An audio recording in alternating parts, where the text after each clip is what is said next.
Pues muy buenas tardes, un gusto saludar a todos y cada uno de los miembros de la comunidad Anáhuac que se van sumando a este espacio de interacción, reflexión y diálogo que tenemos con aquellos que van construyendo en nuestro campo disciplinar de la comunicación y la mercadotecnia estratégica. Un servidor, Jorge Hidalgo, les da la más cordial bienvenida en nuestra calidad de coordinador académicos de posgrados de la Facultad de Comunicación, y en nombre de nuestro director, el maestro Carlos Cienfuegos, agradecemos a todas las personas que se van conectando con nosotros para este diálogo que tenemos todos los días, lunes, por aquí en este espacio digital que nos ha permitido generar interacción con aquellos profesionales de nuestro campo. Y hoy vamos a dedicarlo específicamente al área periodística para aquellos que están familiarizados con el tema de la crónica, con el tema del periodismo narrativo, el periodismo de investigación. Seguramente encontrarán en nuestra invitada, que tenemos de lujo y a quien le agradecemos profundamente que haya aceptado la invitación para participar con nosotros, pues un momento muy especial para poder dialogar. Así es que saludo con mucho cariño y mucho afecto a nuestra querida colega periodista, grande y reconocida también a nivel nacional e internacional, Silvia Cherem. Muchísimas gracias, Silvia, por haber aceptado esta invitación para estar el día de hoy con nosotros. Gracias, Jorge. Pues es mi alma mater, así es que me siento más que feliz de estar en la Anáhuac una vez más con ustedes en nuestra queridísima Facultad de Comunicación. Y yo también le agradezco muy profundamente a nuestro querido colega, el doctor Francisco Lorenzo, coordinador académico de nuestra maestría en periodismo y estratégico y nuevos medios, toda la gestión y todo lo que hizo para que pudiera estar Silvia el día de hoy con nosotros, y él, en nuestra calidad precisamente de coordinador académico, estará llevando este webinar. Yo le agradezco a Francisco la intervención, la moderación y el enlace que tuvo para que hoy Silvia pudiera presentar con nosotros su más reciente texto, ese instante, un libro que, como bien nos platicaba antes de iniciar este conversatorio, pues ya se encuentra entre estos textos altamente recomendados, ¿no? Ya entre estas segunda edición que estará por, nos decías, ¿no? Ya edición que se está generando a unos meses de haber salido a la venta este libro, el cual habla precisamente pues de la espera, el reconocimiento hacia Silvia, y sobre todo pues que seguramente se convertirá, como muchos de sus textos, en un referente para quienes nos dedicamos al estudio del periodismo. Así es que, sin más, doctor Francisco Lorenzo, te cedo la palabra para que puedas presentarle a toda la comunidad Anáhuac, ¿no? A nuestros invitados especiales, que también por aquí van llegando algunos colegas de la CIP, ¿no? Que están llegando algunos colegas también del Consejo Latinoamericano de Acreditación en Periodismo, que se han sumado también a este espacio de interacción para poder dialogar contigo. Así es que, Francisco, adelante, muy buenas tardes. ¿Qué tal? Muy buenas tardes a todos, ¿no? Y pues muy agradecido con Silvia por haber aceptado estar esta tarde de webinars aquí con nosotros, que además estamos celebrando los 50 años de nuestra Facultad de Comunicación. Muchas gracias, Silvia. Y bueno, pues para iniciar, voy a permitirme leer una breve semblanza de nuestra invitada. Bueno, Silvia Cherem es periodista y escritora, es Premio Nacional de Periodismo en el año 2005 en el área de crónica, y 3 veces semifinalista del Premio Nuevo Periodismo de la Fundación para un Nuevo Periodismo Iberoamericano, fundado por Gabriel García Márquez. Obtuvo el Premio Instituto Cultural México-Israel, la Medalla Liderazgo Anáhuac en Comunicación, el Premio Mujer Maguen David, y es presidenta del International Women's Forum, capítulo México. La escritura de Silvia se distingue por desnudar el alma de sus personajes. Tiene la sensibilidad, la intuición y la garra para preguntar lo que nadie se atreve. Devela siempre lo más determinante de una vida. Como cronista, logra que en sus relatos se respire, se huela y se sienta como si el lector estuviera inmerso en el instante que arquea la existencia. En el año 1994 comenzó a publicar crónicas seriadas, entrevistas de largo aliento y reportajes especiales de temáticas nacionales e internacionales de índole cultural, política, científica y social en los periódicos del Grupo Reforma. Es autora de Entre la Historia y la Memoria, publicado en el año 2000, Trazos y Revelaciones, Entrevistas a 10 pintores mexicanos, publicado en el año 2004, Una vida por la palabra, entrevista a Sergio Ramírez, del año 2004, Israel a 4 voces, conversaciones con David Grossman, Amos Oz, A.B. Joshua y Edgar Queret en el año 2013, 100 rebanadas de sabiduría empresarial del año 2016 y la aclamada investigación novelada Esperanza Iris, traición a cielo abierto, publicada en el año 2018. Los dos últimos publicados por Penguin Random House, entre otros títulos.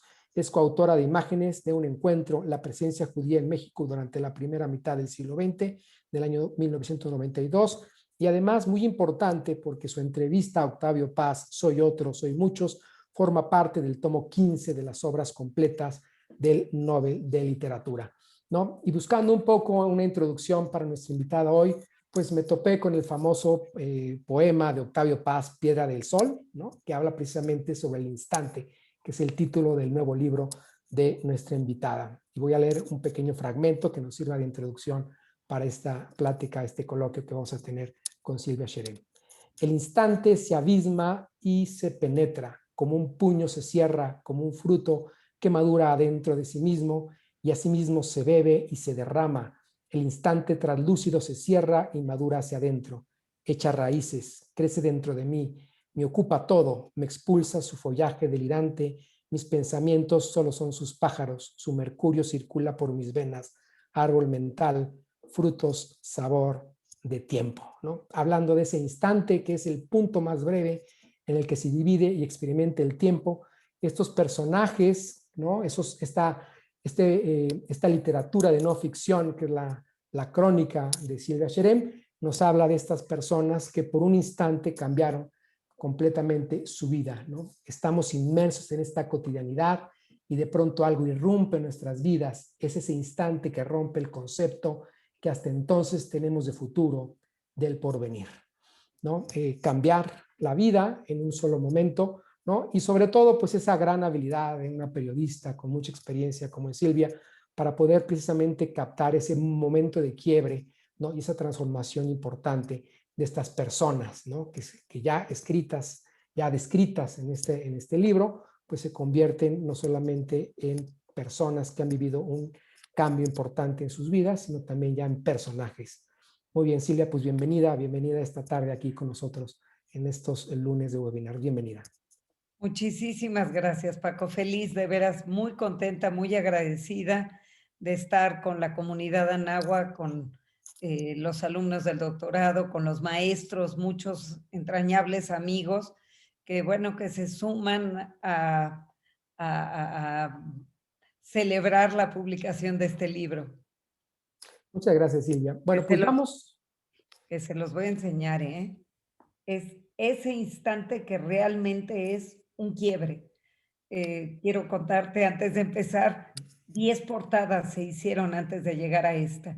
Y cómo es importante encontrar a un buen editor que entienda el significado de un libro y que lo comunique, porque yo creo que lo contundente que ha habido en este libro sí son las historias, pero también es la capacidad de promover el libro con el título correcto, con la portada correcta, con el mensaje totalmente completo para que el lector sepa qué esperar de él.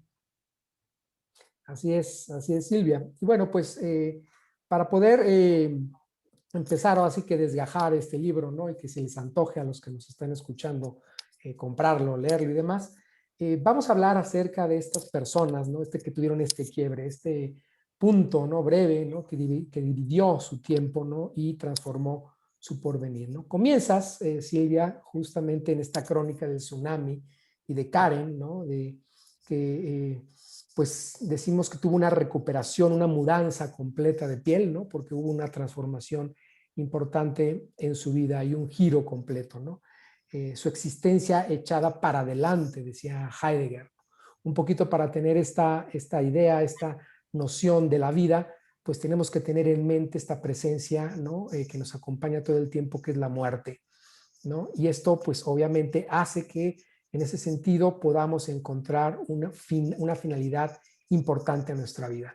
El hecho de pensar y vivir, ¿no? Estar volcados hacia la muerte nos permite también justamente volcarnos también hacia la vida, ¿no? Platícanos un poquito, Silvia, ¿cómo fue esta crónica ¿no? De la historia de Karen, del tsunami, ¿no? Y sobre todo cómo fue precisamente el proceso, ¿no? Periodístico para ir consiguiendo esa información que fue construyendo esto tan maravilloso, ¿no? Que se constituyó en una crónica, en esta narrativa, ¿no? De un cambio sustancial, de una tragedia que después devino a lo que tú acabas de mencionar, que es justamente encontrar un nuevo sentido a la vida, Silvia. Bueno, yo tenía clarísimo que algún día quería volver a publicar la historia de Karen. Yo llegué a ella a los pocos meses del tsunami, tenía una curiosidad inmensa, porque finalmente ese es el aguijón del periodismo, la curiosidad, una curiosidad inmensa por entender qué es un tsunami. No sabíamos cuando sucedió, no sabíamos ni el término. No sé si te acuerdes, pero fue un concepto totalmente disruptivo, amenazante, incomprensible, con un nombre que ni siquiera conocíamos. Era una palabra que a lo mejor en el sudeste asiático sabían de ella, pero quizá no tanto, porque yo ahora pienso mientras te lo estoy diciendo que si hubiesen sabido lo que era un tsunami, la gente se hubiera alejado de las costas y hubiera sabido qué hacer. Nadie los agarró a todos por sorpresa. Y bueno, seguramente te acuerdas que todos veíamos que había una pareja joven, recién casados, mexicanos, y que ella había sobrevivido y que lo estaba buscando a él. Yo no la conocía a Karen, pero a través de su terapeuta, con quien tuve posibilidad de entrar en contacto, un día le dije, mira, a mí me gustaría mucho poder escribir la historia de Karen. No sé si a ella le pueda servir con un fin terapéutico. Es decir, el hecho de que todo el mundo sepa a conciencia lo que vivió, va a poderle a lo mejor permitir dejar esta historia atrás y recomenzar su camino. Y le dije a ella, si tú crees que esto pueda servirle a Karen, yo pongo mi tiempo, mi disposición, mi pluma, mi sensibilidad y mi inteligencia para ayudarla a reconstruir una crónica de lo sucedido y dejarlo atrás. Karen estaba sumamente escamada con los medios de comunicación, ahí lo cuento. Abusaron de ella, la usaron como un trapo. Allí en Asia, como sabían que ella estaba, seguía buscando y buscando y buscando a su pareja, y que llegaron sus padres y que llegaron los suegros, y los medios que estaban allí estaban como sanguijuelas esperando en qué momento podían sacar más sangre o más dolor de esta historia. Y ahí hay un aprendizaje para nosotros como medios de comunicación, de dónde está el límite ético de nuestra profesión. Lo suelto nada más como una reflexión al margen, pero ella estaba escamada porque esa foto que daría la vuelta al mundo, y ahí lo cuento, de Karen así en el terror máximo a los 4 o 5 días del tsunami, y que decía que ella estaba, bueno, en el sufrimiento mayor, en la desesperación mayor. Cuando sabemos qué es lo que motivó esa fotografía, pues genera rabia. Y lo que lo generó fue que ella estaba en el aeropuerto esperando a sus padres, y iban todos como paparazzis detrás de ella, tomándole y tomándole y tomándole fotos, y ella suplicándoles que la dejen en paz. Imagínense una muchacha que acaba de salir de ese shock tan terrible, que estuvo entre muertos, que estuvo en el agua entre escombros, que está golpeada, que tiene las piernas infectadas, que tiene heridas por todo el cuerpo, que está desconsolada porque no encuentra al hombre con el que acaba de casarse, y siguen tómele y tómele fotos y siguen provocándola, y ella se les acerca y les dice, déjenme en paz, ya déjenme en paz. Este es el gesto, y esa es la foto que le toman. Obviamente no cuentan por qué es que ella actúa de esa manera, y bueno, Esa es la fotografía que da la vuelta al mundo de la desesperación de Karen, pero era la desesperación por la conducta de los medios de comunicación. Y creo que vale la pena resaltarlo porque sí tenemos que tener un sentido ético en nuestra profesión, porque eso no está bien, punto, porque eso no es correcto, porque no abusa uno del dolor del otro para sacar raja de ello. Y entonces ella estaba escamada de todo esto. Pero yo me acerqué a los 7, 8 meses con una carta muy empática, muy amorosa, sin saber absolutamente nada de esto que estoy contando, y poniéndole quizá te pueda servir que contemos la historia para poderle dar vuelta a la hoja. Si tú en algún momento sientes que es el tiempo para ello, que sepas que aquí estoy, y le mandé un par de libros míos y lancé la botella al agua esperando que llegara a buen puerto. Y sí llegó a buen puerto. Y como 3 semanas antes o un mes antes de que se cumpliera el año del tsunami, Karen me llamó, yo le hablé a Lázaro Ríos, que además, curiosamente, esto es muy interesante porque curiosamente le llamo yo a Lázaro diciéndole a Lázaro Ríos, que era el director del Reforma, diciéndole, tengo una gran historia, pero les quiero dar el antecedente. Mis semblanzas, entrevistas que yo hacía en el periódico, tenía una aliada fantástica, una magnífica editora que era Rosa María Villarreal, que entendía que si yo le entregaba 3 páginas de Reforma, era porque tenía 100 páginas y había cernido lo mejor para atrapar al lector.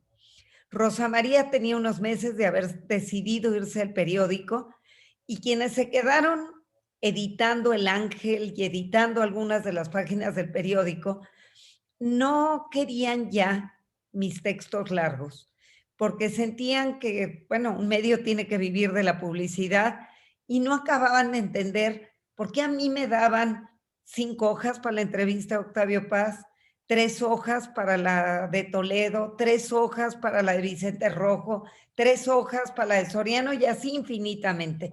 Y decían, bueno, si una página de Reforma son 15,000 caracteres y yo entregaba 45,000, los nuevos editores me decían, pues córtale a 4,000 o a 5,000. Tú imagínate un texto que ya tenía no sé cuántos y que yo lo había dejado impecable, según yo, que siempre es un buen ejercicio recortar, ¿eh? Pero sí era una agresión, 5,000 de algo que tenía ya listo 50,000. Entonces yo estaba un poco desconsolada, y desconsolada lo digo porque sentí una lealtad absoluta para el Reforma, no me quería ir a otro lado, sí tenía ofertas de que me publicaban esas largas entrevistas en otros lados, pero yo me quería quedar allí. Y entonces se me ocurre, y esto es interesante porque es el origen de este libro, se me ocurre decirle a Lázaro Ríos, te tengo una gran historia y exacto, hagámosla por partes, hagamos una crónica seriada. Te voy a entregar porciones de 5,000 caracteres, que era un cuarto de página del periódico, durante varios días. Y yo trato de escribirlo de esa manera, que además, pues era un recurso del siglo XIX de los grandes literatos, ¿no? Publicar por partes, Balzac así publicó, Dickens así publicaron sus libros. Digo, no me comparo con ellos, pero yo dije, a lo mejor es un buen recurso. Y Lázaro me contestó, perfecto. Nunca se había publicado una crónica seriada en el Reforma. Y me dijo, 3 partes, solo 3. Perfecto, le dije.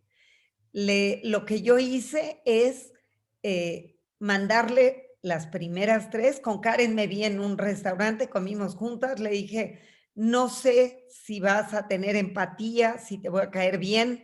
Así comencé, veamos qué pasa. Evidentemente la confianza se abrió desde el primer minuto, nos quedamos 6 horas en el restaurante y además yo lo he dicho, a ella le dije, porque me decía, es que yo no sé si voy a dar, con la gente que me ayudó. Ni siquiera sé sus nombres. Y yo le dije, tú no te apures, porque quien estuvo allí seguro fue entrevistado por algún medio. Y yo voy a encontrar en los periódicos alemanes y en los periódicos franceses, voy a dar con quien te ayudó. Que así fue. O sea, yo hice mi tarea, no fue solo lo que ella me contó, sino que verdaderamente me metí a fondo a tratar de ayudarle a ella llegar con la gente que le ayudó. Y entonces, a partir de todo ello, comencé a escribir, le mandé 3 partes a Lázaro Ríos, 3. Me marca a la hora y media y me dice, ¿y qué sigue? Le dije, entonces ya tengo permiso. Le dije, te voy a mandar más partes. Le mandé, me dijo, no más de 2. Le mandé las 2 siguientes. Y me habla y me dice, ¿qué sigue? Le dije, entonces me estás dando permiso. Fueron 7 partes y eso fue la estructura que yo retomo un poco porque lo completé mucho más para este libro. Yo sabía que quería publicar algún día, por aquí vi que estaba Estrella Ace, ella me ha pedido muchísimas veces, muchos años, que le mande la crónica porque se la daba a sus alumnos a leer. Y me decía, a mí los papás de Karen, cuando pasó lo del tsunami, me dijeron, te pedimos un favor, qué maravilloso texto. Es más, la mamá, yo siempre digo que me dio un gran elogio porque me dijo, corría yo a comprar el periódico a ver qué pasó al día siguiente. Yo decía, qué gran elogio, ella estuvo allá, como que qué pasó al día siguiente. Pero quería ver cómo lo había yo escrito, cómo era mi mirada de lo que había vivido su hija. Pero sí me pidieron, por favor, ya guarda el texto. O sea, se los daba en universidades, se los di a Estrella y a otros maestros, pero me decían, guárdalo, porque Karen tiene que volver a casarse, Karen tiene que volver a rehacer su vida, tiene que tener hijos, ya esto tiene que quedar atrás. Entonces yo muy respetuosamente me olvidé, pero sabía que las 2 cosas eran absurdas, que yo me olvidara del texto porque quería que formara parte de un libro y que ella se olvidara de lo que vivió. Era una marca, una herida, una cicatriz en su alma, un blasón verdaderamente de heroína que lo llevan cargando encima. Y hoy, como ella me dijo cuando la busqué para participar en el libro, me dijo, mis propios papás me presentan como Karen, la del tsunami. O sea, no hay manera de borrarlo. Así es que esa era la intención. Cuando yo hablé con David García Escamilla 3 meses antes de la pandemia, le dije, creo que ya es momento, quiero hacer un libro de crónicas. Sabía que tenía la de Karen y sabía, por aquí está también, que quería incluir la de Laura Iturbide. Laura, que es muy importante en la Escuela de Negocios De aquí de nosotros, de nuestra... de la Náhuac. Y bueno, Laura vivió el infierno en las Torres Gemelas. Yo la había entrevistado para publicarlo a 5 años de las Torres Gemelas y la gente, sobre todo en el periódico, digamos, los editores decían, ya es un tema muy manoseado, ya, con que hagas 2 partes va a estar. Y sí, publiqué 2 partes, pero Laura y yo nos volvimos amigas, trabajamos muchas horas, ahora para el libro muchas horas más, tenía muchas minutos, horas de grabación que retomé, que retrabajé, y pues me da mucho gusto que Laura esté aquí hoy y que Laura nos pueda contar lo que significa para ella estar en este libro, porque para mí era muy importante que ella estuviera y que el lector pudiera oler, sentir, sufrir, vivir en cada página, sentir el calor, sentir las cenizas, sentir la asfixia que ella sintió para poder de alguna manera entender que por más que se haya dicho lo que se haya dicho, narrado desde la mirada de ella, tiene un significado mucho más poderoso y muy entrañable y muy esperanzador, porque Laura vivió para contarlo. Fíjate, y aquí está Laura. Silvia, exactamente, hay que darle ahorita los atributos, pero fíjate, Silvia, que Esta crónica es de las que más me gustaron, sobre todo porque yo vivía en Boston en aquel momento y había viajado a México una semana antes de los atentados terroristas, ¿no? Entonces estaba muy pendiente de lo que estaba ocurriendo porque pues el hecho de decir, bueno, en cualquier momento yo podría haber cambiado mi vuelo, podría haber estado ahí justamente en el Logan Airport de Boston y demás. Entonces uno de los que más disfruté. Entonces le voy a pedir a Laura si la vamos a obligar ahora sí, porque aunque no estaba en el cartel, pero a ver si nos acepta esta invitación de poder darle, aquí está ya Laura, ¿no? Darle la cámara y los micrófonos, y más que meterme yo, pues voy a dejarlas justamente que ustedes dialoguen en esta parte de esta segunda crónica que sale publicado ya en este libro que estamos hoy presentando, ese instante de Silvia Sherem. Bienvenida Laura, que bueno, pues estamos aquí en casa. Gracias, sí. Pues muy agradecida con Silvia, contigo, con el doctor Hidalgo, y con mucho gusto Silvia me pide que esté acá y claro que sí, compartimos este momento. Bueno, pues, gracias, Laura. Pues la verdad es que esto ya va a ser casi 20 años que sucedió, y estaba yo precisamente en un viaje con la Anáhuac, es decir, en realidad como parte de mis funciones, yo dirijo el Instituto de Desarrollo Empresarial Anáhuac, que precisamente hace toda clase de asesoría a las empresas en materia de pronóstico de las variables económicas, y nosotros pertenecemos desde hace muchos años a la Asociación Nacional de Economistas de Negocios. Y esta asociación nacional tiene siempre eventos en diferentes lugares del mundo, y en ese momento, ese día, ese 9/11, fue precisamente la sede en las Torres Gemelas. Aprovechando que allí se asentaba Goldman Sachs y una serie de corredurías para que durante varios días los que íbamos ahí pudiéramos compartir con la gente tanto de Nueva York, en pleno Wall Street, como de otros lugares del mundo, la discusión de la situación económica, de cómo venía la desaceleración entonces en Estados Unidos y qué se pensaba, cómo afectaría a otras regiones y pues desde luego a nuestro país. Entonces, pues Silvia narra muy bien porque pues era un viaje que yo tenía ya apartado como cada año desde tiempo antes, pero resulta ser que se me atraviesa con un tema de un paper que yo voy a exponer a Taipei, y la verdad es que por parte del APEC, y entonces venía regresando y la verdad me encontré con muchísimo trabajo en la Anáhuac. Y lo primero que traté de hacer fue cancelar mi viaje. Y debo confesarles que yo no tenía nada de ganas de ir, nada, porque venía del sudeste asiático muy cansada, pero además con mucha presión laboral. Y en ese estar dudando, porque además pues estábamos viendo si reembolsaban a la institución lo que se había pagado de la conferencia y todos los gastos de avión, etcétera. Y en ese momento de indecisión de si sí voy, no voy, si me pueden refundar para la Anáhuac, etcétera, una de mis chicas me sienta ahí en la oficina en Lomas Anáhuac a ver un video, ¿no?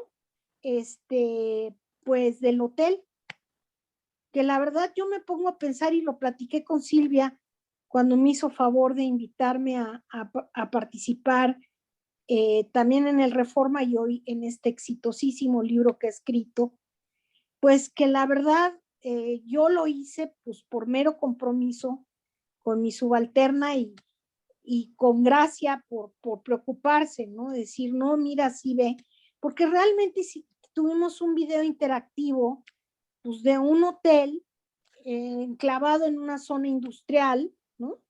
En realidad, y financiera, como es esa parte de Nueva York, y pues no, es que estábamos haciendo el recorrido virtual por un spa, ¿no?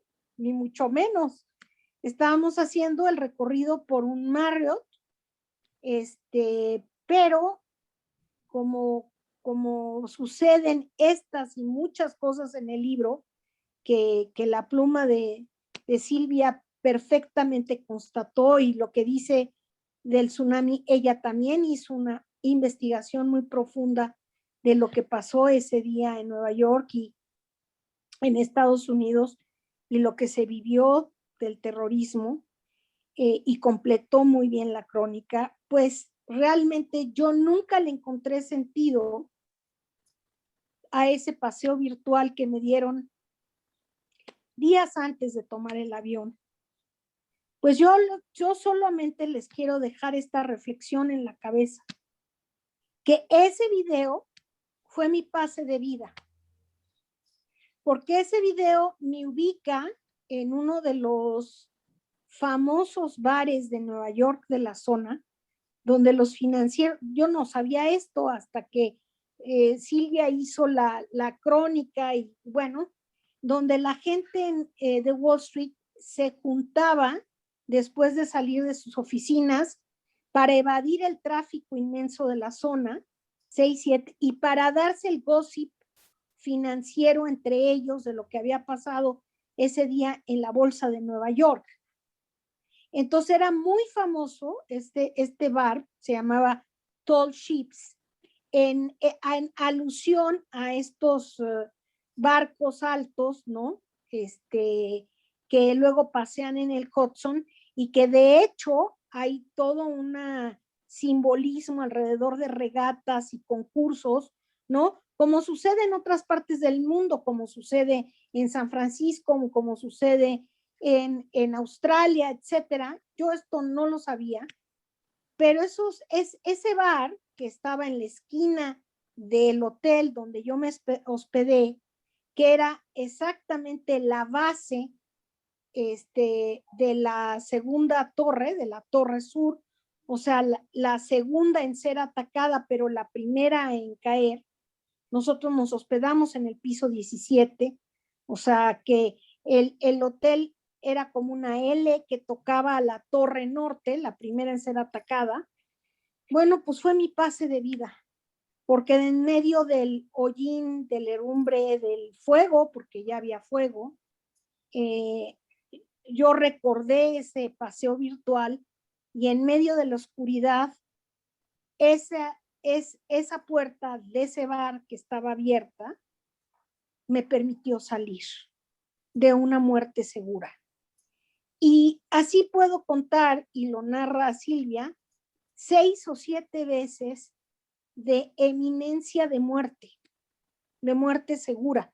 Porque yo antes de bajar al lobby, llegué a una salida, que era la salida, yo venía corriendo por las escaleras, la salida que daba al interior del complejo.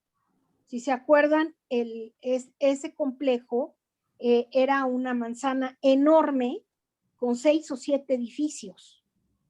Hasta centro comercial había, y la escultura de un mundo muy famosa, y las ventanas de ese hotel daban a Ellis Island con pues, la icónica estatua de Nueva York, la Estatua de la Libertad. Entonces, antes de poder bajar al lobby, llegamos, mi economista en jefe del instituto, que íbamos las dos, y una pareja, y cuando ella, la chica, trata de abrir la puerta, ya estaba atrapada la puerta, pero entra muchísimo humo.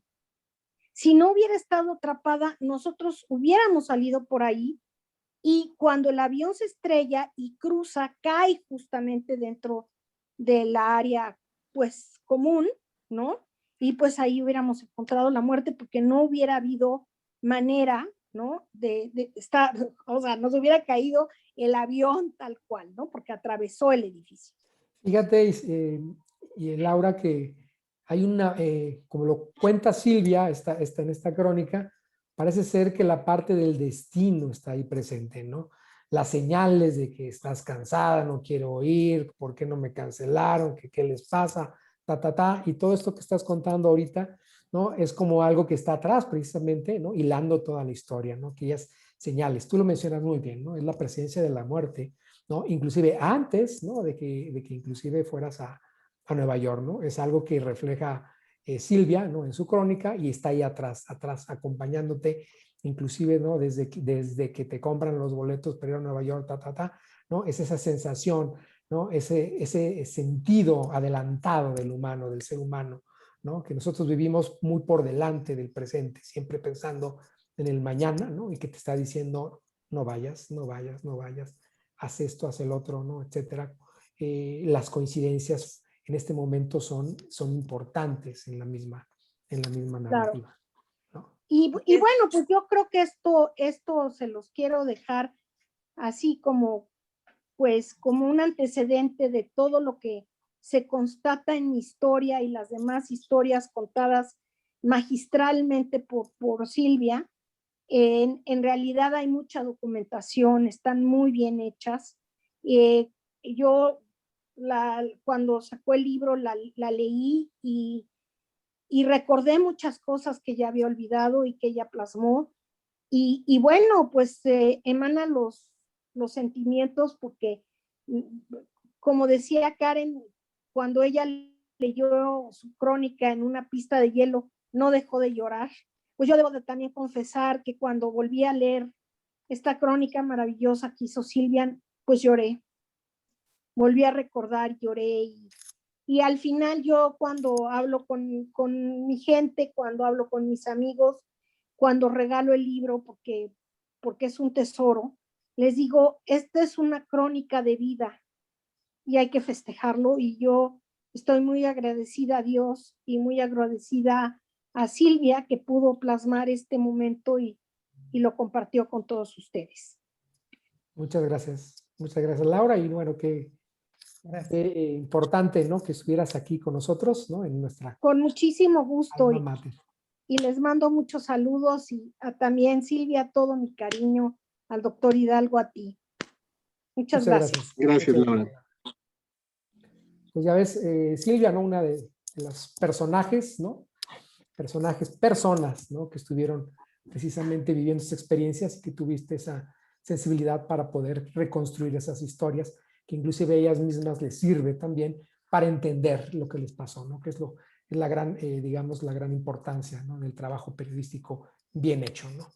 Y bueno, además del tsunami, tenemos precisamente la historia de las Torres Gemelas, pero también tenemos una historia interesantísima de un gran luchador, ¿no? Que es la gran inspiración, ¿no? De que tú lo mencionas, es el Jonás, ¿no? De que es castigado una y otra vez, ¿no? Y él, independientemente de lo que le pasa, ¿no? Él saca fuerza, energía precisamente de sí mismo para seguir adelante y levantarse una y otra vez, ¿no? Es la crónica de Fritz, ¿no? Y de su accidente, ¿no? Y que eso pues, obviamente es ese instante que le cambia la vida, pero bueno, es el cambio de vida que después lo prepara para lo que vive después también, ¿no? Y es algo, esto es interesante porque además es la historia inconclusa también, ¿no? ¿Por qué? Porque no está resuelta, es esa apertura, ¿no? Que la misma crónica permite para decir, ¿no? Este es un capítulo más de una historia, ¿no? Que sigue teniendo todavía digamos, este tipo de situaciones que se le presentan en la vida y sin embargo esa lección que tuvo de ese accidente, de esta cuestión, ¿no? De ese instante, ¿no? Le permite hoy en día tener los elementos para poder seguir adelante, ¿no? Y obviamente abrazando la vida, ¿no? Platícanos un poquito de esta historia. Es la historia, sí. Bien lo dices, gracias Paco, de Fritz Thompson, a quien yo conozco por casualidad, allí lo cuento, acompañando a mi esposo a una plática al IPADE, y era una plática a la que iba con cierta flojera a ver de qué nos van a hablar. Y Fritz me cambió la vida. Me cambió la vida porque me dejó pasmada su relato. No voy a contarlo todo, pero porque entienda que entiendan quienes nos están escuchando de qué trata. Fritz venía de Puebla a México, totalmente realizado de una buena cita de trabajo, con buen tiempo para llegar a su siguiente encuentro había quedado de verse con un amigo y era, como somos todos, una gente que creía que podía tener el dominio sobre su vida, que tenía totalmente planeado lo que iba a hacer en los próximos años. Viene de un origen alemán, que es Thomson Lenz, o sea, inglés y alemán. Entonces tenía el rigor, digamos, de la educación germana, de planearlo todo, porque todo uno puede anticiparlo y bueno, pues la vida le enseñó que no es tan así. Venía de Puebla a México, de México a Puebla, iba una camioneta de la CFE, que choca contra el muro de contención, sale volando, le cae en la cabeza a Fritz, y yo digo que casi como si su único objetivo fuera dejarlo cuadripléjico, el impacto hace que la camioneta casi vuelva a regresar a su trayecto. Como si de veras la única intención fuera fastidiarlo, dejarlo dañado, no matarlo, dejarlo dañado y darle una lección tremenda de vida.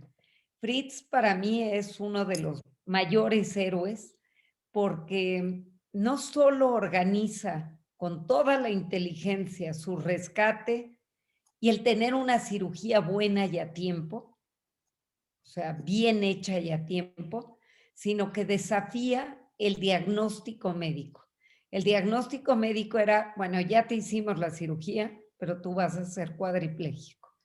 Y él se rehabilita hasta la locura, porque dijo, tengo que volver a caminar, tengo que volver a caminar. Evidentemente, no tuvo una lesión medular, los que entienden de esto, en donde se segmenta la médula. Nada más se comprimió y uno tiene determinadas horas para que esa compresión pueda ser reversible. Pero no le planteaba a ningún médico esa posibilidad. Él no se segmentó, sí se comprimió y luchó contra viento y marea para volver a tener movilidad, para volver a caminar. Y como tú bien dices, hay un postdata en su historia.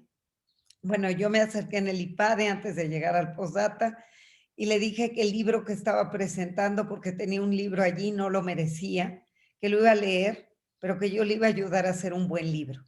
Y efectivamente lo ayudé a que él escribiera un libro que fue un éxito, un segundo libro, un tercer libro, y le dije, te conozco demasiado bien y yo quiero contar la historia desde mi óptica, porque dices bien, Paco, uno encuentra las cuentas con cuales silvanar una historia de vida y no necesariamente es la misma lo que tú encontrarías de lo que yo encuentro. Y a mí sí me impacta mucho esa situación del destino, esa situación de qué hace con nosotros la vida, esa vida que no sabemos ni por qué nos fue dada, ni para qué nos fue dada, ni qué diablos hacemos aquí, que no lo entendemos y que a mí me atormenta como principio de vida desde que soy adolescente.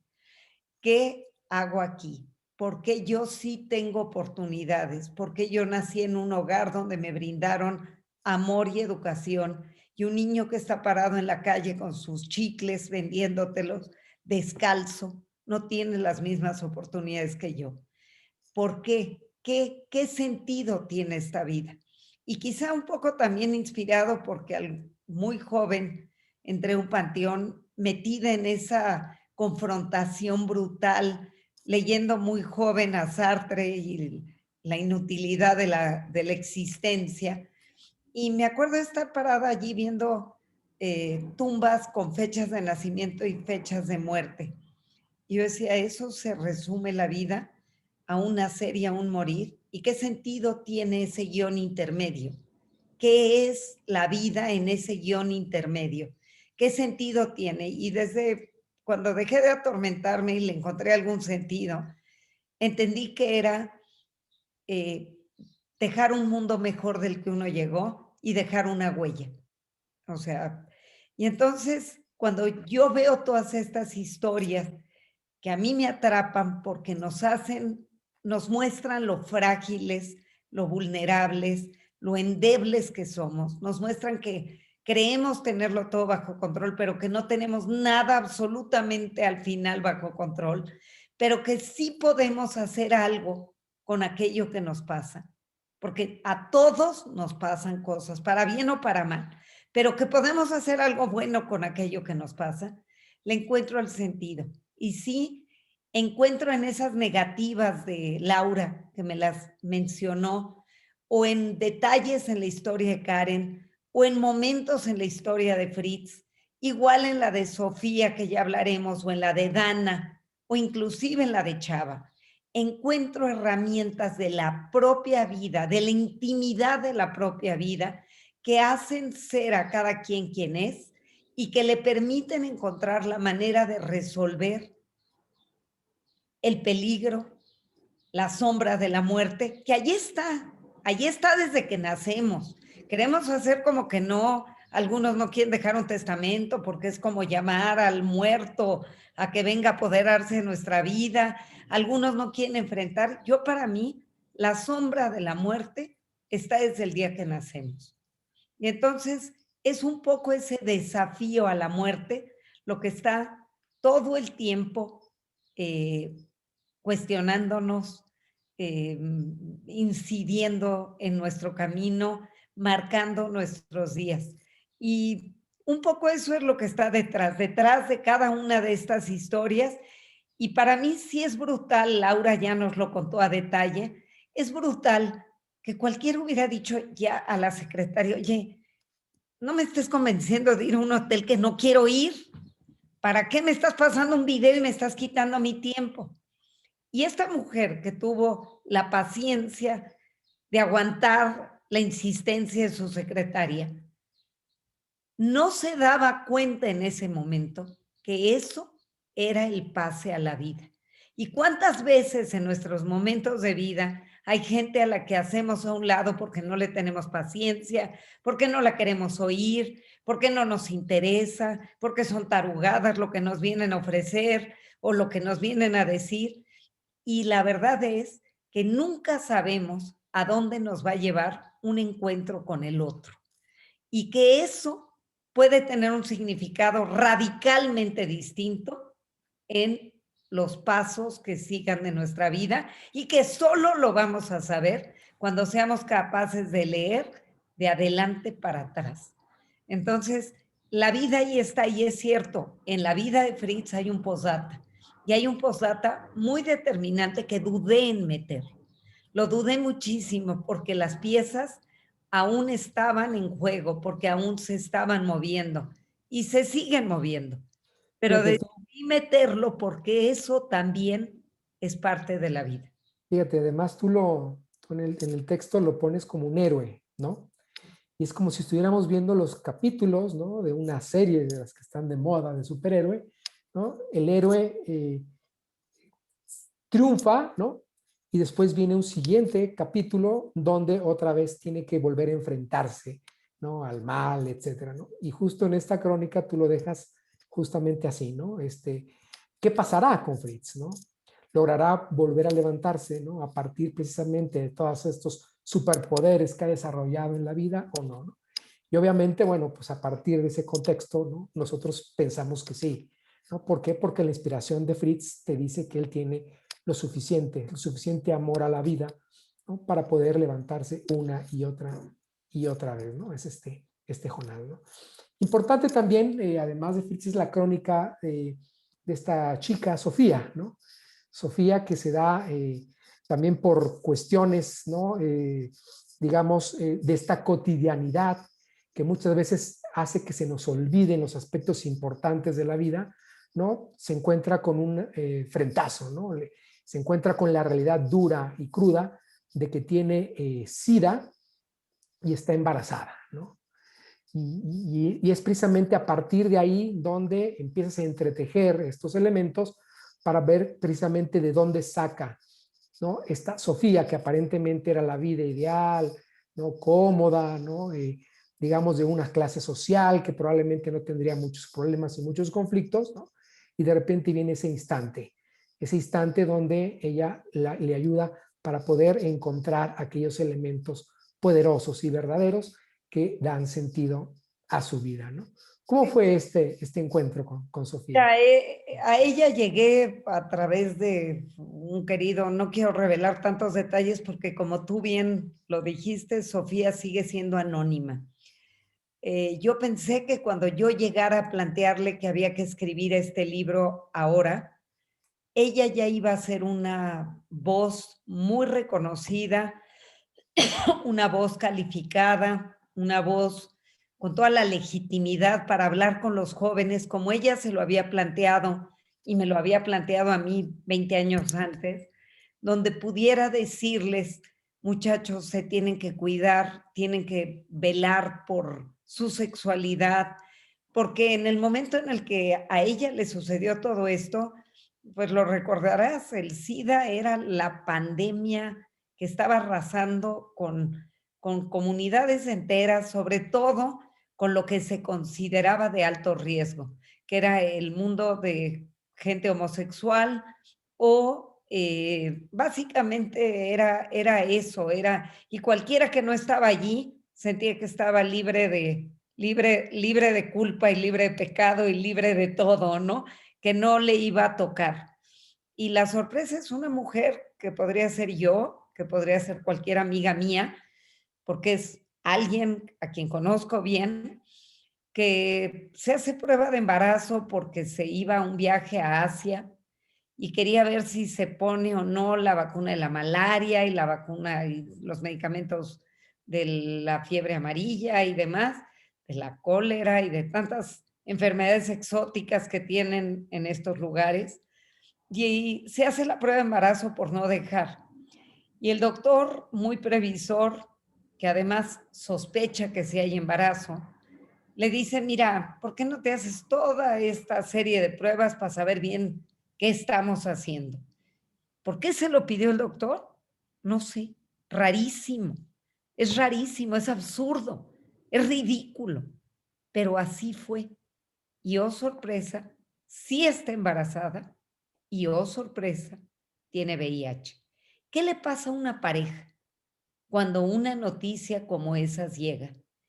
Uno, en el caso de ellos, uno y otro empiezan a lamentar que pudiese haber sido ella a él o él a ella quien lo contagió.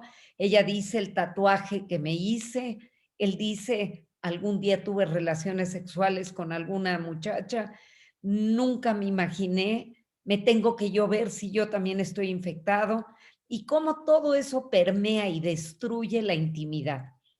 Por un lado, la colma de generosidad en el caso de ellos, de generosidad porque son capaces ambos de mirarse con amor, pero al mismo tiempo de dolor, de culpa, de rabia, de tristeza, porque tener VIH era morir. O sea, en aquel momento no había posibilidades, menos aún tener un hijo con SIDA. ¿Por qué? Porque ese niño estaba condenado a morir.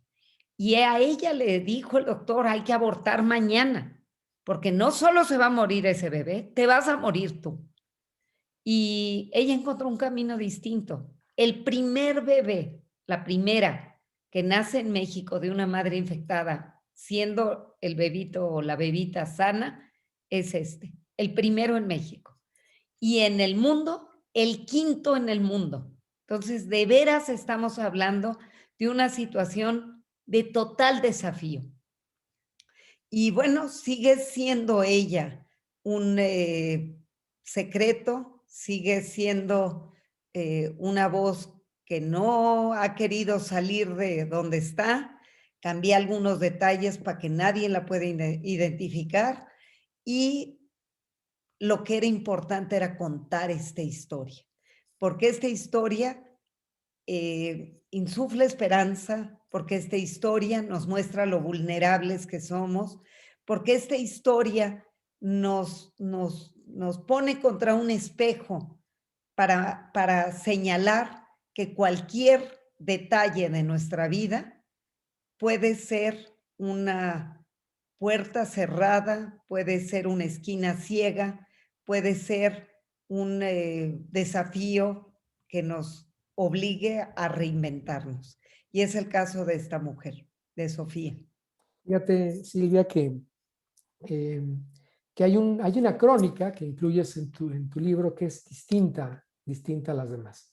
Y es justamente el caso de Dana, ¿no? Que además es un caso terrible que a todo mundo, los que somos padres, se nos pone la piel de gallina, ¿no? Que es justamente algo que refleja una problemática importante social que estamos viviendo en el país, que es de los desaparecidos, ¿no? Y sobre todo, ¿por qué? Porque en todas las otras crónicas hay probablemente este sentido importante donde la vida triunfa, ¿no? La vida es la que sale adelante, etcétera, ¿no? Y esta crónica, como que aparentemente, obviamente no, ahorita nos vas a explicar, ¿no? Tiene un tono distinto, tiene digamos, una temática un poco diferente. ¿Por qué? Porque además de que también queda abierta la historia, la crónica, ¿no? Es bastante desalentador no saber qué pasó con Dana, ¿no? Esta chica desaparecida, ¿no? Que es el caso de cientos de personas en nuestro país, ¿no? Y el sufrimiento y el caso de muchas familias de nuestra nación, ¿no? Platícanos primeramente, Silvia, ¿por qué se incluye esta crónica en este libro donde la temática es la vida que supera, etcétera? Y sin embargo, también es algo que pues, nos deja digamos, un sentimiento muy particular, ¿no? A la hora de leer tu libro, Silvia. Amargo, muy amargo, Paco, muy amargo. Yo te diría que yo me enfermé cuando trabajé esta crónica. No en esta ocasión, digamos, cuando la hice en su momento para publicarla en el periódico, cuando estuve en contacto con los padres de Dana, cuando vi el dolor tan profundo, yo ahí lo cuento, yo los conocí porque ya se iban de México, ya se iban con un desconsuelo brutal en el alma y lo único que querían era que salga una nota en algún periódico diciendo que se van muy tristes, que se van con una amargura profunda, que se van con un desconsuelo y una, ¿por qué no decirlo? Y rabia contra las autoridades mexicanas y rabia absoluta contra los medios de comunicación mexicanos que engañaron al auditorio, que mintieron. Y allí lo pongo, y aquí hay nuevamente una responsabilidad como comunicadores y un sentido ético de nuestro trabajo.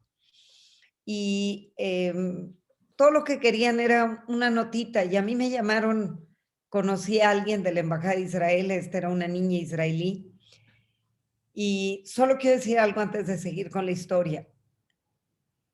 Ponerle rostro a los feminicidios con una extranjera no es un desdén de ninguna manera a los feminicidios de mujeres mexicanas. Es simplemente poner un rostro al dolor y a la tristeza que viven cientos, miles de familias. Cuando yo publiqué ahora en el libro esta historia, es porque cuando yo la había escrito, a lo mejor eran 4 o 5 feminicidios al día. Hoy se sabe que son 12 al día. Como sociedad hemos fallado, como sociedad es inadmisible que sigamos tolerando que mujeres sean asesinadas por el simple hecho de ser mujeres y que se esté desde la cúpula del poder, se esté haciendo creer que no son más que asesinatos cualquiera. No lo son, son porque son mujeres, son feminicidios, el término es perfecto y es absurdo que se esté reduciendo los presupuestos que son para los institutos de la mujer. Hace hace semana y media me fui a Monterrey como presidente del International Women's Forum a darle hacerle un homenaje a María Elena Chapa, quien ha puesto el dedo en el renglón de las cuotas de paridad en gobernaturas, en diputaciones, en senadurías, en tantas cosas, y también fue la presidenta del Instituto Nacional de la Mujer en Nuevo León, estatal, perdón, no nacional, del Instituto Estatal. Y ella me decía, cuando yo estuve no sé, fue más de una década que estuvo como presidenta del Instituto Estatal de la Mujer, después de haber sido diputada, senadora, líder de la Cámara de Senadores, y un mundo de trabajos, además académica y con más de 20 publicaciones de teoría de la ciencia, de teoría del conocimiento, y me decía, mira, obligué a que se cree este Instituto Estatal de la Mujer, porque además cuando ella fue senadora ya había pasado que se hiciera el Instituto Nacional de la Mujer y solo era rebajarlo al término estatal.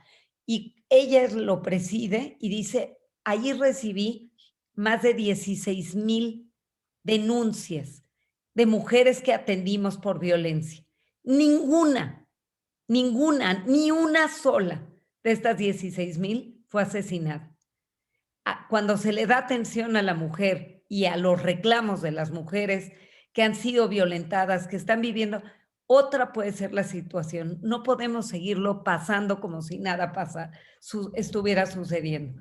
Y decidí meter la historia de Dana, porque cuando yo veo a estos padres en esa embajada pidiéndome que publique un parrafito diciendo que se van, yo ni sabía todo lo que había pasado en los últimos 3 meses de su existencia o 4, y empecé a oír y les dije, momentito, esto no es para una nota breve, esto es para dedicarnos a tiempo, a fondo y contarlo todo, todo. Y lo publiqué en su momento en el periódico, esa completita en el Reforma, y salí en muchos medios. Me acuerdo que estuve con Carmen Aristegui en CNN y el procurador del estado que quería hacer pasar como que Quintana Roo es lo máximo y que no hay ningún tipo de violencia y no sé qué, habló a gritonear al programa que yo era una mentirosa, que esa muchacha había aparecido. Lo mismo hicieron algunos medios de comunicación, allí lo denuncio. ¿Por qué lo hicieron? ¿Por qué sabiendo que eran mentiras dijeron que esa muchacha había aparecido en Guatemala para servir a autoridades corruptas? Y si lo hicieron por omisión, ¿por qué no corrigieron?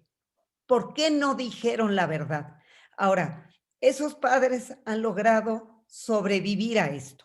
Ellos también son sobrevivientes. Han tratado de buscarle el lado amable a la vida, pero ya basta que nuestro país sea el cementerio de tantas mujeres. Y es importante, ¿no? Tú mismo lo has dicho, de que este tipo de fenómenos hay que platicarlos, hay que dialogarlos, hay que publicarlos, ¿no? Hay que estar pendiente para que no nos acostumbremos, ¿no? Es tan común, es tan cotidiano, etcétera, ¿no? Que lo que preferimos es voltear la cabeza, ¿no? Y no enfrentar justamente este problema, ¿no? Y bueno, la última crónica con la que cierras, Silvia, es justamente pues, el tema de moda, ¿no? El tema de moda por el cual estamos ahorita inclusive llevando a cabo esta presentación de tu libro aquí en la Náhuac, ¿no? De manera virtual, que es la pandemia de COVID. Y además es una historia pues bastante, digamos, también inspiradora, ¿no? De Salvador Rivera, ¿no? Que muere 3 veces, ¿no? Y las 3 veces también se levanta, ¿no? Y también lo que hace, digamos, el estilo, ¿no? Que utilizas en la crónica es meter esta parte onírica, ¿no? Esta parte justamente interna, profunda, ¿no? De los sueños justamente de Salvador. ¿Qué es lo que vivió Salvador cuando estuvo en coma, entubado por más de 5 semanas, ¿no? Donde ya parecía que había vencido la enfermedad y otra vez vuelve a entubarlo, ¿no? Y otra vez vuelve a tener ese sueño tan vívido, como tú bien lo escribes, dices, sería el deleite de cualquier psicoanalista, ¿no? El poder entrarle justamente a esto. Platícanos un poquito de esta última crónica. Mira, Sí. me dio mucho gusto que digo que de panzazo se coló esta historia, porque me daba mucha tristeza terminar el libro con la desaparición de Dana. Y mira, las cosas suceden por algo, ya se iba a imprenta, viene el COVID, se retrasa, y luego soy yo quien lo retrasa porque les digo, tenemos que encontrar una buena historia de lo que estamos viviendo, y es un poco encontrarle el sentido periodístico. Jamás me imaginé lo que iba a encontrar. Chava Rivera, a quien adoro, con quien he estado cerca a lo largo de la vida, ha estado cantando en todos mis eventos, él es la voz senior de Televisión Azteca y siempre canta en mis fiestas y siempre celebramos la vida juntos. Lo invité a que le cantara a mi mamá hace un año, un 21 de junio como hoy, porque hoy es cumpleaños de mi mamá. Y lo invité a que le cantara las mañanitas y como ya había COVID, lo hizo de esta manera. Le cantó las mañanitas y me dijo cuando terminó de cantar, me dice, ¿sabes qué, Silvia? No me siento bien. Mañana me voy a hacer una prueba COVID, no vaya a ser que lo tengo. Pues 2 días después ya estaba intubado. Se le desencadenó de una manera rapidísima. Se quedó con la oxigenación totalmente en un estado deplorable. Ves que nos decían si baja de 90 o si baja, él estaba en 50 y en 40. Llegó al hospital con el 90% de sus pulmones tomados. Y la realidad es que es un milagro que haya sobrevivido. Y yo creo que yo, como tú, como cualquiera, pensamos que aquel que está intubado, pues está en la inconsciencia. Y lo increíble es saber que no está en la inconsciencia, que se crean realidades alternas.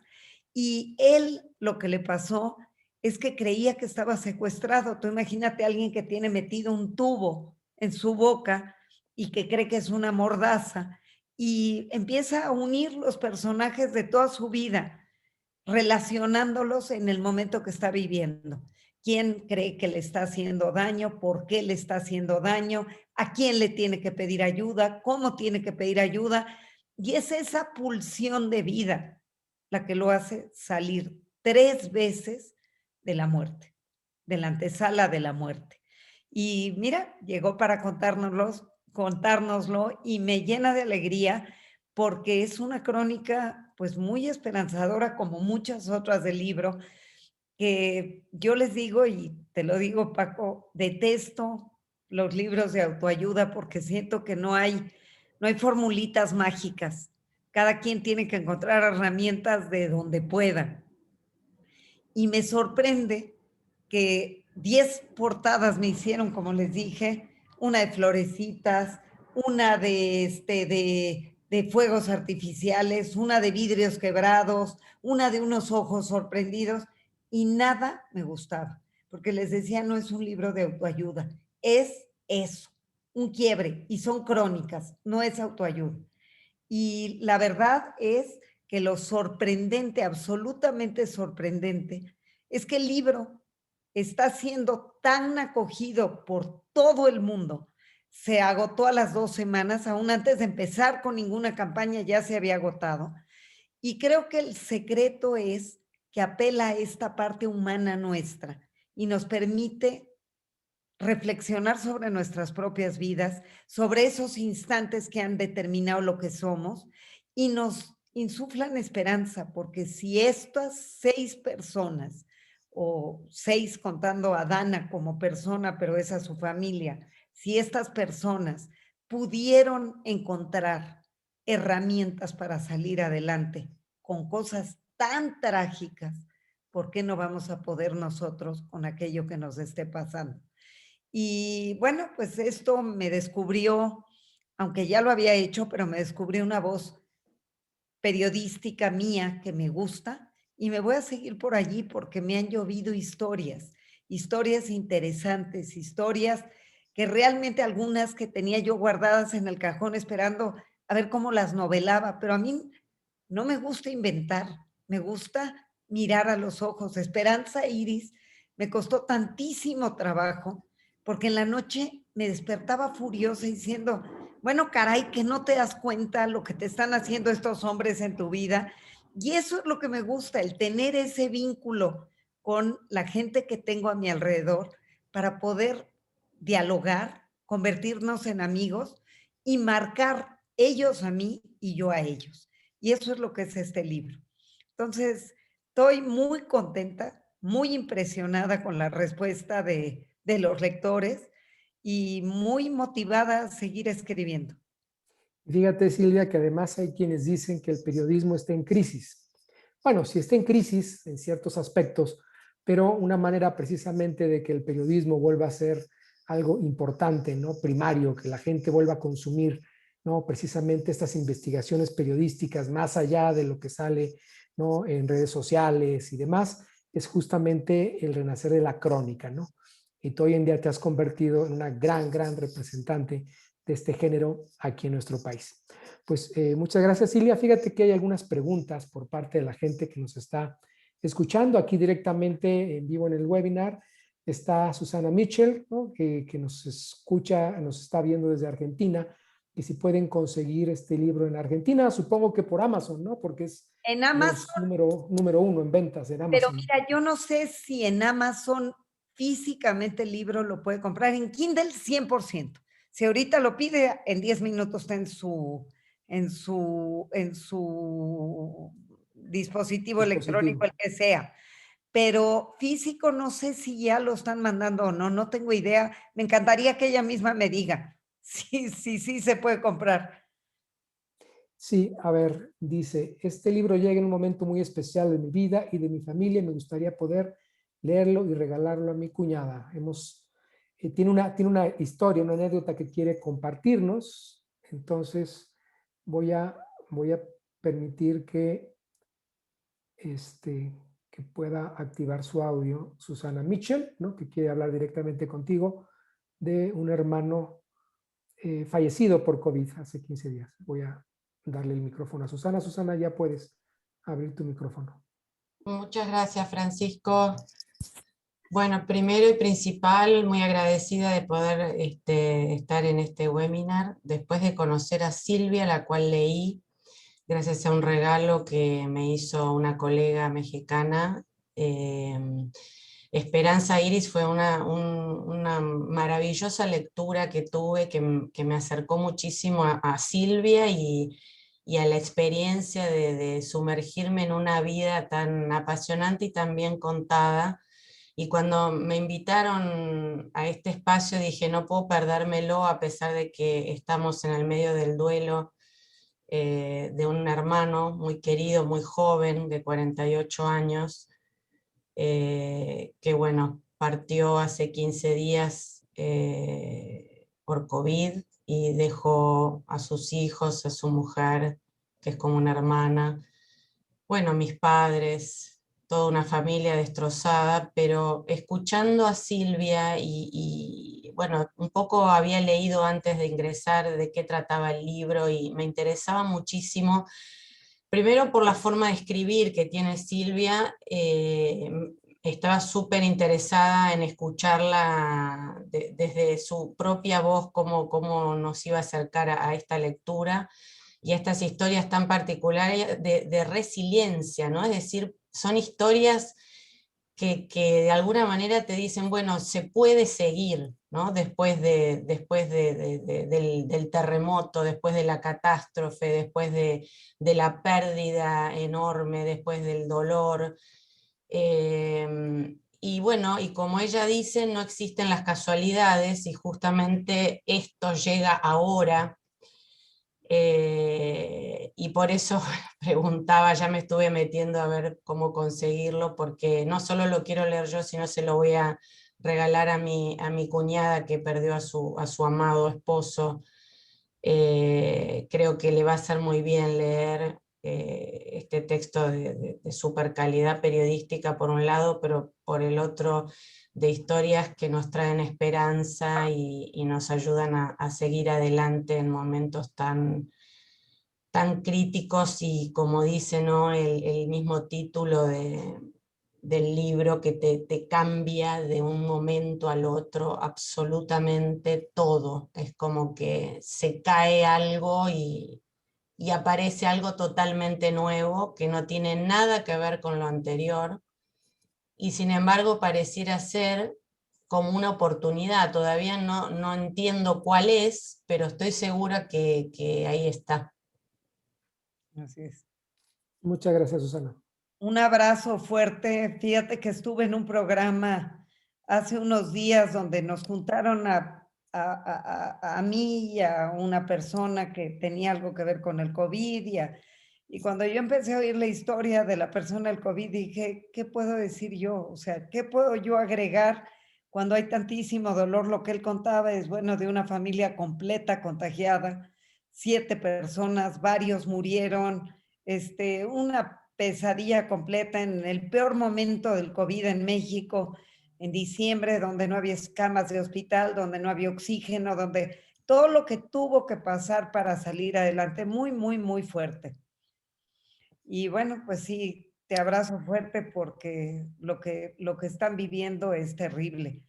Ha sido tremendo lo que esta pandemia nos ha simbrado a todos. Hay un comentario del Facebook que también lo están observando en las páginas de los posgrados de comunicación. Se está viendo también esta plática, esta conferencia con Silvia Sherem, la autora de este libro que estamos presentando el día de hoy. Ese instante es un comentario de Ana Munive que dice: pareciera que siempre escribimos para cambiar el mundo, pero con la experiencia de Silvia, de Laura y con la aportación del doctor Lorenzo sobre las señales, ahora creo que estar ahí para contar la historia, la crónica, ese aporte de sus ojos ya cambia el mundo. Y pregunta, ¿no, Ana, a qué te refieres, Silvia, con postdata? Fritz vivió algo terrible con esta cuadriplegia y yo quería contar la historia de eso, de la cuadriplegia y de cómo ahora ya inclusive es maratonista y dejarlo, sí, en todo lo que tuvo que vivir, el divorcio que tuvo que vivir, lo que ha implicado ser padre. Quería dejarlo allí, pero mientras el libro se iba a ir a imprenta, murió la hermana de Fritz, a quien conocí muy de cerca y a quien también entrevisté, la mamá en el camino, pero la hermana de una manera muy dramática. Y allí viene la historia. La hermana había adoptado a 2 niños en una situación terrible del DIF, que eran niños violentados por el padre y por la madre, que se los habían quitado porque eran el drogadicto, ella andaba en malos pasos, como mujer vendía su cuerpo y bueno, pues estos muchachitos que estaban 3, esta mujer que no había tenido hijos, la hermana de Fritz, decide adoptarlos y hacer algo bueno en la vida teniéndolos. Y pues cuando muere Verónica, que era la hermana de Fritz, le dice unas horas antes de morir, dándose cuenta que venía el final y demás, le dice, tú algún día te harías cargo de mis hijos. Y ustedes imagínense, cualquiera, pongámonos en su lugar, lo que significa tener de repente, además en una situación difícil que es la de Fritz, que adoptar a 3 adolescentes rebeldes, muy violentos, muy agresivos, y que él quiere meter en línea y en forma. Y bueno, como dijiste muy bien, Paco, la vida siguió en movimiento y bueno, por eso no lo quería escribir, porque yo allí pongo que él está transformando su hogar, transformando su economía, comprándoles todo lo que era necesario para traerlos a su casa y que vivan con él. Y bueno, pues ahora ya las cosas no se acomodaron como parecía que se iban a acomodar. Y estos 3 niños ya se fueron, se escaparon, que eso no está en el libro, y bueno, ahora están reclamando el dinero de la hermana, un poco amparados por quienes fueron sus padres. Y bueno, es una historia que parece ser que no va a tener fin. Pero la agonía que ha tenido que vivir este hombre para salir adelante una y otra vez es finalmente el mensaje que está en esa historia. Así es, Silvia, aquí en la sala con nosotros está Estrella que quiere hacerte un comentario. Adelante, Estrella. Puedes encender tu micrófono.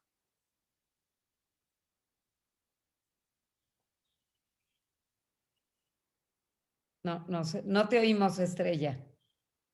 A ver, ahora. ¿Ya ahora? Ahí está, perfecto. Adelante. Hola. Gracias, Paco. Hola, Silvia. Hola, Estrella. Hola. Pues, bueno, primero felicitarte por este nuevo libro que ya rompió récord de ventas, por lo menos en Amazon. Esperamos que pronto lo digitalicen, ¿no? También para poder adquirirlo en Kindle, ¿no? Ya está, Estrella. Desde hace más de un par de meses ya está. O sea, perfecto. salió hace 2 meses. Primero no estaba en Kindle y a las 2 semanas ya estaba en Kindle. Ah, Se agotó el otro, pero bueno, ahí va corriendo el libro y sí está en electrónico. qué bueno, que son formatos más accesibles, ¿no? Sí. Bueno, pues únicamente compartirte lo que ya sabes y compartir también con todos que eres una referencia casi obligada en mis programas de muchas de las materias que imparto en la Universidad de Anáhuac y en otros lados, porque, bueno, este periodismo tan versátil que haces y como siempre lo he comentado contigo, ya tienes tus fans. Mis alumnos son tus fans, tus seguidores. Primero porque la crónica considero que es un género literario muy difícil de lograr, porque no es nada más hacer un recuento de eventos, ¿no? En un orden cronológico, sino que hay otros muchos ingredientes muy particulares también de tu estilo de escritura que a mí me han servido muchísimo para explotarlos en mis distintas materias.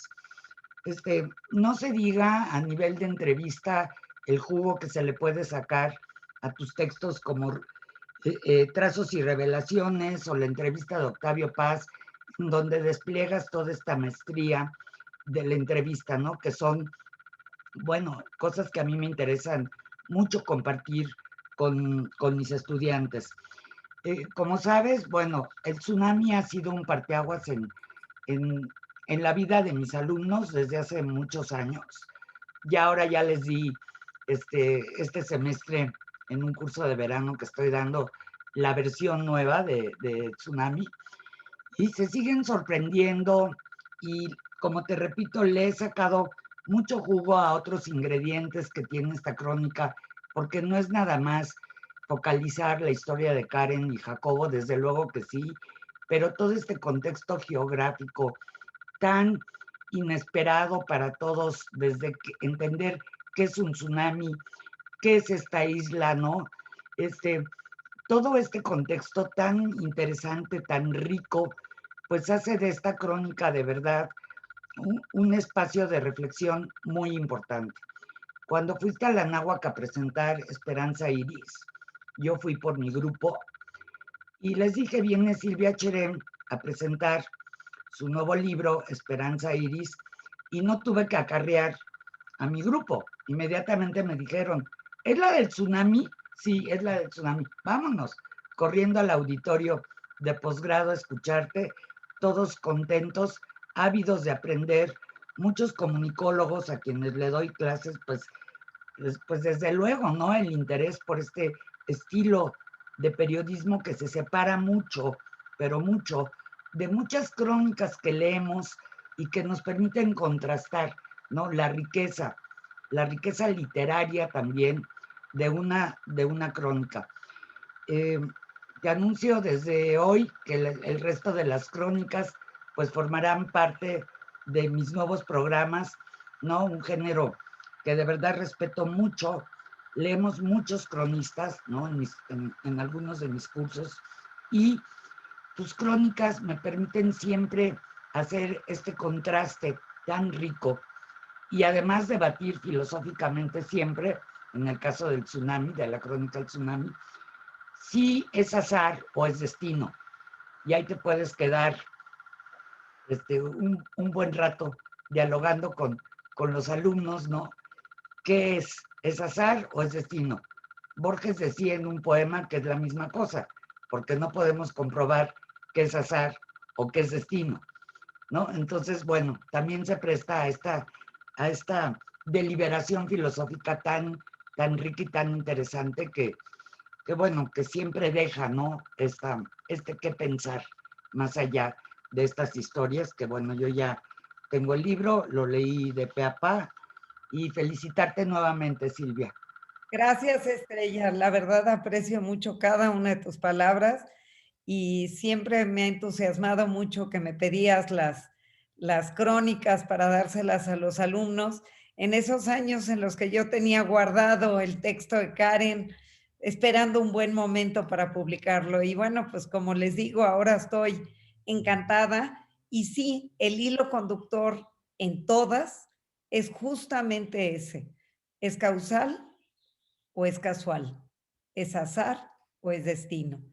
Eso es lo que hay detrás, porque esa es finalmente la inquietud que tenemos todos de la propia existencia. ¿Qué diablos hacemos aquí? ¿Estamos por casualidad o hay algún sentido a nuestra existencia? Padrísimo, con eso estamos cerrando, Silvia, ¿no? Este interesantísimo webinar. Aquí en los comentarios está Yasmín Ayuso, dice excelente conferencia, y Silvia Sherem, un gran ser humano. Gracias por la invitación.